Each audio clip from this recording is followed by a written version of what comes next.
So I finally finished Dark Celebration by Christine Feehan.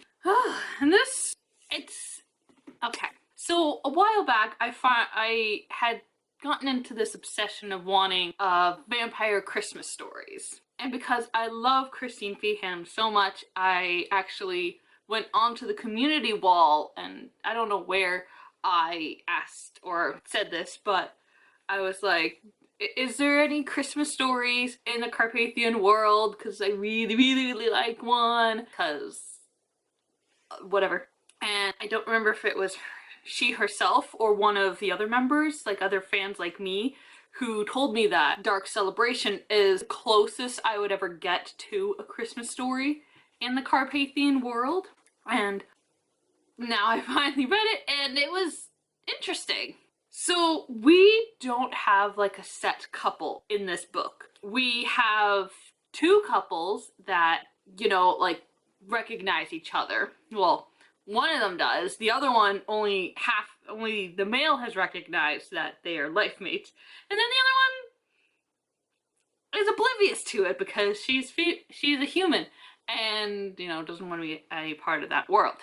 So you would think it would feature, them, because typically that's how all the other previous books would be. It's like it would star, a couple coming together as life mates for the first time and all that stuff. But no, it actually it jars. I'm using air quotations because it's not fully like this, but the plot line is pulled along by Mikhail, who is our Prince of the Carpathian. It is pulled along by him by going to each of the Carpathian couples that we have met so far. Yeah, literally all the couples from the previous books, previous to this one, are all in this book, and he meets all of them at least in each chapter. And in the last two chapters are when everyone is like literally together, and we actually have the Christmas celebration. And along the way, there's at least three, I can count off the top of my head, at least 3 sex scenes, which are fabulous. And I don't know why I ended it just like that. It was fabulous to read like at least 3 of them. I think there might have been like more, maybe like 2 more, but I can't really remember. I remember at least 3 different sex scenes, which is great. And then there's also some, well, no, we got bad guys in the story, and we've got 2 vampire attacks, and then also a mage attack, which the mage attack just is like throughout this entire storyline that there's this mage who is projecting a lot of this energy out into the landscape where the Carpathians are, and there are attacks. Like there's this one point where the energy that's put out in the Carpathians that are in the vicinity, this energy feeds on their fear and amplifies it, so like they become really scared and whatnot. And this is also the scene where our first couple recognizes each other, but they don't become a couple, like they don't fall in love in this book. There's none of that happens in this book. We have established loves, and then we have, like, as I said, the 2 couples that they're tied to each other now, but it's not their story yet because they're not ready, sort of thing. So one of the couples is a couple at that point. And this couple, for the longest time, I really don't know how long, but for the longest time, from the comments I've read, every single one of the fans of the Carpathians have wanted this couple story, like, all the time. Like, I've read, like, from different dates, different years of, like, when is their story gonna be had? When is their book gonna come out? Blah, blah, blah, blah. And recently, in the last 3 years, I think it was 3 years ago, roughly, their book finally came out, and I have it in hardcover. And then, so there's the fear is happening that the vampires and the mages want to kill their women and children and basically make their species extinct. So that's now the new plot line of this story now, which is continued on throughout the other books. Yeah, I enjoyed it. It was very funny. Her publishers wanted her to do like a funny book with the Carpathians, but also some kind of reunion of sorts. And she tried to do that, and she accomplished that, but at the same time, it's still a dark book. Unavoidable. Where is that plotline going? I loved the story. It was very interesting. It was funny at times. Like, more at the beginning half of, like, the first half of the book, I had very funny moments. The second half of the book was a bit more darker, but it still had its funny moments, but it wasn't as funny anymore. It was more like homey, dark, and funny at the same time, whereas at the beginning it was like funny, sexual, and starting to get dark. There was a little bit of darkness sprinkled in there. And now with the couples, as you know, as I said, there's no definitive couple for the story other than what I said, the two couples over here. I don't want to have to keep repeating it. I loved all the couples actually now. The males still are doing their weird domination of like, my life mate wife has to stay at home and be safe and birth female babies for the lonely Carpathian warriors and blah blah blah. And the wives are like, oh bitch, nah. Not literally what they said, but like they're nuh-uh, we ain't having that. We as independent women, and we can do whatever we want. And we believe that we know there are limitations of what we can do, but not your standard limitations, but our own limitations that we set out for ourselves. So, bitch, please, shut up. But they're still all very much in love. They're back and forth with each other because of the whole, male dominance thing with the Carpathians, and then, like, the females are, they're humans, and, humans, we, like, are independent. We're independent people. They're great. And then the children, there's 3 children, like, they're not young children. They're like preteen / teenage age. There are children, like the oldest is like 8 years old. And then we skip up to like 16 years of age, maybe 14, 13. I don't know how old Josh is, but he is in that older category of like preteen / teen. And yeah, it was an interesting dynamic to have that part and read that. Not the whole children part, but like these teenagers here. Actually, well, one of them is actually 20, but he's like very young compared to like Carpathians. Like, he is a Carpathian himself, Joseph, but I'm pretty sure it's pronounced Yosef, not Joseph, because Joseph, or it might be Joseph, but I keep pronouncing in my head because I want to be Carpathian and think it's pronounced Yosef. So anyway, he's considered a child in Carpathian terms, but he's like 20 in human terms. And he apparently is like a rap star, not an actual rap star, but he might want to be a rap star. He's also he doesn't have the best social skills when it comes to interacting live with people, but when he's online, he has the best social skills ever. And he can talk normally and act normally and whatnot and all that, but in a real life setting, he's a bit more awkward. And he also is still learning how to be a Carpathian and shapeshifting, using his powers, and all that entails with being a Carpathian and whatnot. So it was good to get that. Josh, we didn't get much with him. We got like maybe 2 scenes, but it was nice. I forgot there's 2 more. They are probably like 11 and 18, and they are Paul and Ginny from the Colby and Raphael book, which is the Dark Secret book. And like I already knew a lot about them just from the Dark Secret book, and it's good. And we also get to find out that Gary Jansen is actually, not officially, but she made reference in here that, like, because I asked this question when I had read Dark Secret, that Gary Jansen is actually related to Virginia Jansen, or Jensen, I forget how to pronounce it, but whatever, was connected to Colby's mother.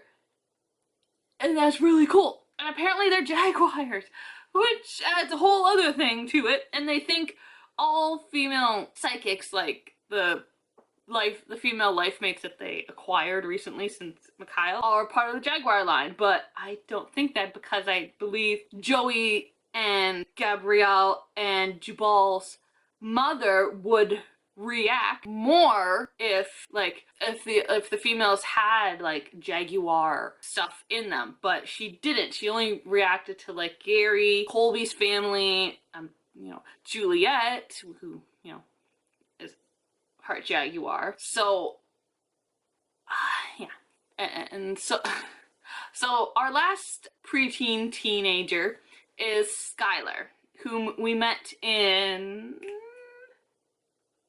Dark Legend, which is Francesca and Gabriel's story. So we find a little more about Skylar. I don't want to spoil stuff. You have to read the book to find out what more about Skylar they found out. But I can say that she is a very awkward teenager. I'm pretty sure she's at that teenager stage. And I do feel bad for her, because she has a hard time interacting with people. And her psychic powers is that she is a very heavy, empathetic, like she feels, she's an extreme empathetic, and she can feel others' emotions. And if someone touches her, she's able to not necessarily, okay, actually literally, she not necessarily absorbs their emotions, but she can feel their emotions, and sometimes like it comes out of her, not necessarily as her own emotions, but she can feel like the panic in her, something like that.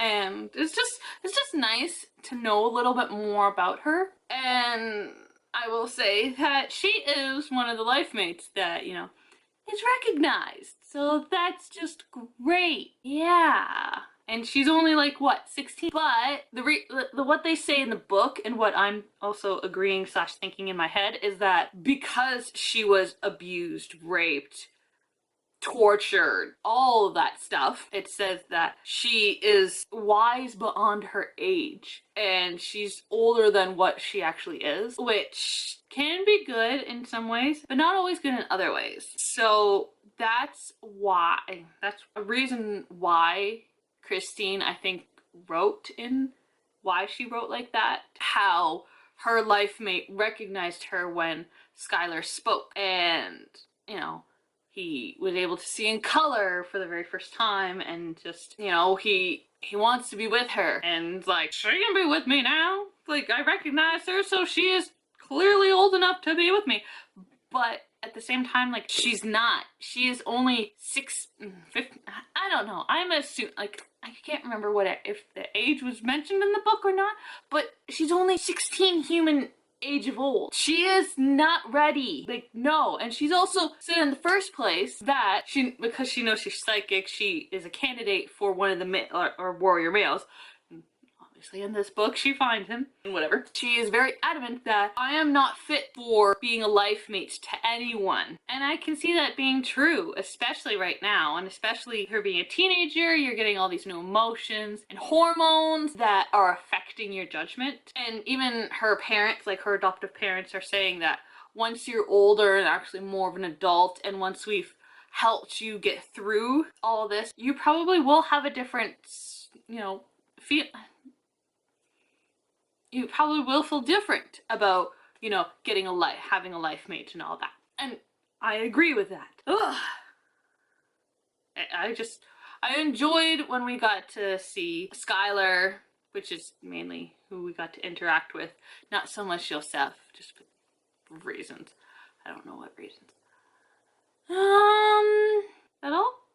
Yeah, that's pretty much all. I very much enjoyed this book. It was not what I was expecting. I was expecting, one couple throughout the entire book, and it's their book, and it's a party and whatnot, but I liked it. I liked catching up with all of the characters that we had, previously met, and find out what's been going on with them, how they've progressed in life. And apparently it's been 50 years, because it's mentioned that something along the lines of with Mikhail and Raven, something that they've been together for 50 years. Yeah, that sort of thing.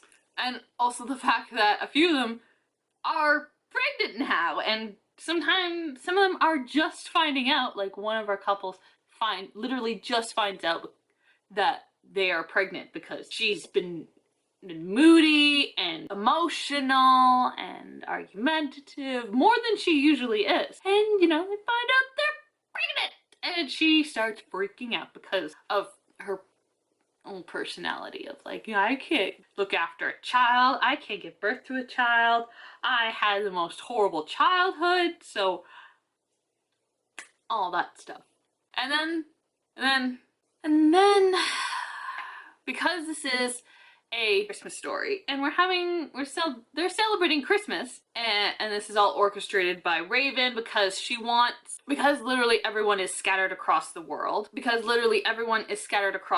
She wants to bring hope and joy, and the fact that look at all these people who have life mates and who have given birth to a child or slash adopted children slash are now pregnant with children. And we have Jacques and Shay who are literally gonna give birth in this book. So there's a lot to celebrate and a lot to show the warriors and hunters who don't have their life mates that there is hope. There are people in the world whom are compatible for them. Not necessarily those people, but there are in the world, out there, you just have to find them, that will be compatible to you. And as I was trying to say, it is a Christmas party. And there are children, as I mentioned, like young children under the ages of 8, of the ages 8 and younger, who, believe in Santa Claus and the magic of Santa Claus and the fact that Santa Claus is real. So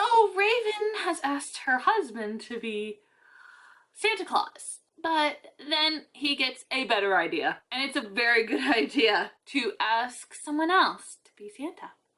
And I'm going to leave this book review at the end of that. So now you have to read the book to find out who Santa Claus is going to be played by. Oh my gosh, it's a great character. So yes, this is the end of my book review. I enjoyed this book. As I said, it's not what I was expecting, but I did enjoy it. It was funny. There was sex in it, which I always enjoy when I'm reading an adult romance book. So I recommend you read this book, especially if, like you've read other Christine Feehan dark book and are a big fan of hers and are like literally skipped over this because you found out that it's not, one couple, it's about a bunch of people, and you're like, I don't want to read that.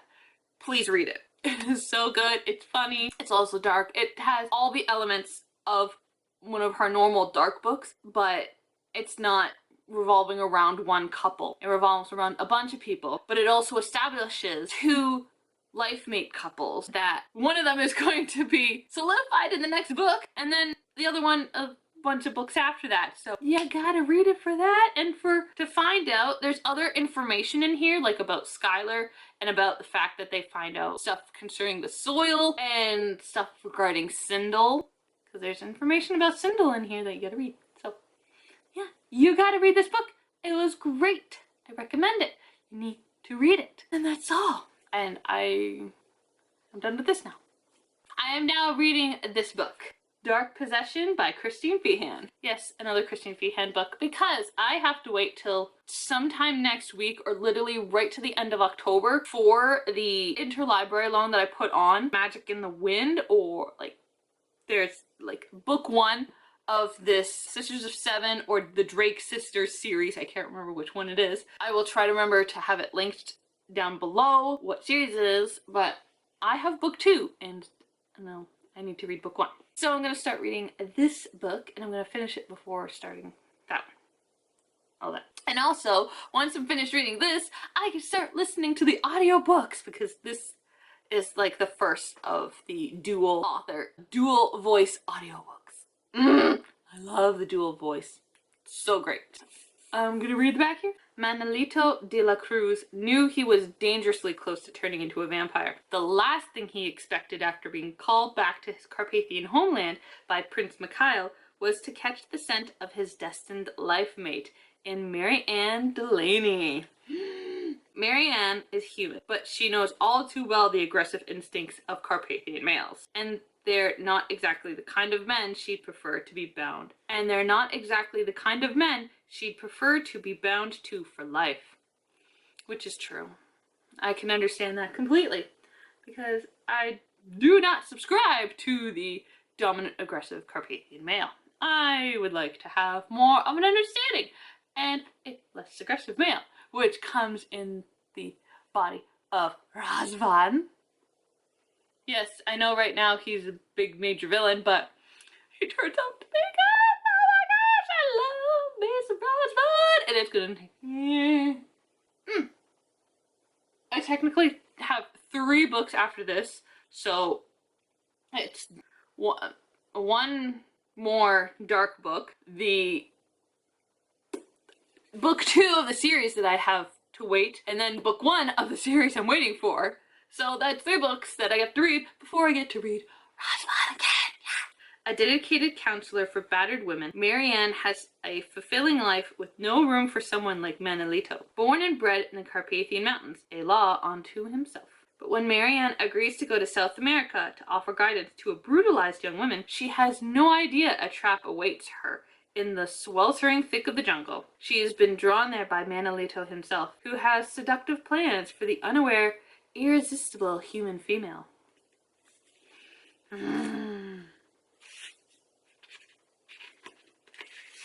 We got family trees again. And then there, you're not seeing it all that close up. But I will have her website down in the links below. And I will have her website, but you have to go to a tab that pulls down and go click onto her community wall or community page, something like that. And it'll bring you to something where you have to sign in. Links below.